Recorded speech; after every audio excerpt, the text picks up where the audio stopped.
Hello, parents. Good afternoon, and welcome to seventh grade. My name is Dan Berglund. I am a middle school math teacher here, and I just wanted to take a second to sit down, tell you a little bit about myself, and get to know me and see how this classroom is going to be run this year, and see kind of what your students are going to be going through on a day-to-day basis. Talk about some expectations that I have in class and what the curriculum is kind of going to look like this year, at least for a little bit of it. Just to get started, I'm going to take a look at the classroom here and what we're working with. This is what we got. As you can see, not too many desks. We have a small class size this year, which is nice, and we are social distance.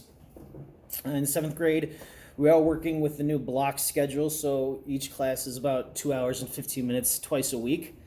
I'll let you know right now, we take about 2 to 3 breaks each class, just so that we're not overloading ourselves and getting burnt out. We take a couple brain breaks, just something to do to kind of relax and get back to square one, because if 2 hours of just math can really get to you and burn you out. So we do that.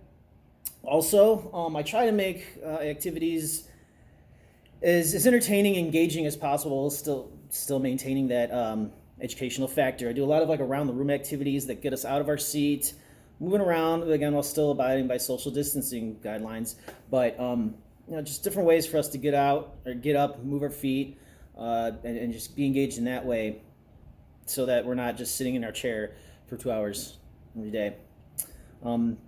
Curriculum this year, at the beginning of the year, it's going to be a little more concrete, and we might jump around in the second half of the year. But right now, we are dealing with algebraic expressions. We're going to jump into inequalities versus equations after this, which will be soon. After that, ratios, proportions, jump into some geometry, and then deal with different types of measurements, area, perimeter, stuff like that. And then kind of from there, I'm not setting anything too much in stone. We might jump around, or we might follow a previous year's curriculum. It's all just kind of going to, as we go kind of basis. But so for the beginning of the year, that's kind of what we're going to look like. Some classroom expectations that I have, really similar to what students have seen in the past. Come to class prepared. That's the big thing. Come to class prepared. Make sure you have writing utensils. A lot of the note sheets, activities, I print out prior to class. So you really just need to bring the basics. Do your work at home. Any sort of homework that I give you hand out that needs to be done next day, just make sure you get that done at home and bring it in the next day. Homework, some students in the past have been used to homework every single day of the week. That's not really the way I run things. Maybe 3, maybe 4 times a week, if that, but homework will never take more than 15 minutes, if that, to complete. And I almost routinely make sure that students have time at the end of class to work on their homework and get some of it done at least. So if they do have questions, I'm there to help them and walk them through any sort of any information they're lacking or need help with. So I'm always there for that. And again, homework should never take more than 15 minutes, so there's no reason why it shouldn't be done. Other than that, we really preach self-advocacy here. So if a student does miss a class or miss a period, we want them to be the ones reaching out to me, the teacher, to kind of help get caught up. Also, they can look to the fellow students. And we also have the Google Classrooms. Any documents the student gets in class, homework, notes, activities, those are all up on the Google Classroom. So they have access to that. They have plenty of access to anything that they missed.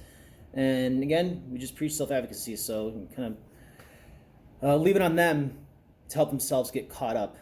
I'm always available to kids and parents. If your student is feeling like they're getting lost, they're falling behind, I really encourage them to email me.